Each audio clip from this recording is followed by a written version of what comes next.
Kita sudah bisa menyimpulkan siapa pemenang di Ogan Ilir. Pemenangnya adalah Panca Ardani, seperti itu. Ya. Jadi tidak mungkin lagi ada sanggahan dan lain sebagainya. Tetap yang menang pasti Panca Ardani. Dan hasil quick count ini akan sama nanti, sama persis dengan penghitungan di KPU. Walaupun kita hanya melibatkan 71 TPS yang kita hitung, seperti itu. Pasti akan sama nanti di KPU. Nah, kemudian untuk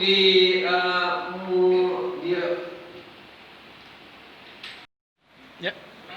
jadi untuk Ogan Ilir kita quick count kali ini melibatkan sampel sebanyak 71 TPS dengan margin of error 1% dan tingkat kepercayaan 99%. Nah, hasil dari quick count kita hari ini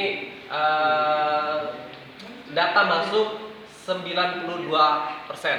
Jadi ada 8% data yang belum masuk. Tapi karena jarak antara paslon nomor 1 dan 02 itu sangat jauh, sehingga kita sudah bisa menarik kesimpulan bahwa yang memenangkan pertarungan di Pilkada Ogan Ilir adalah Panca Ardani, seperti itu. Karena error kita 1%, kemudian memang jaraknya juga sangat jauh. Ya, jadi kita sudah bisa menentukan siapa yang menjadi pemenang di Pilkada Ogan Ilir. Seperti itu. Oke.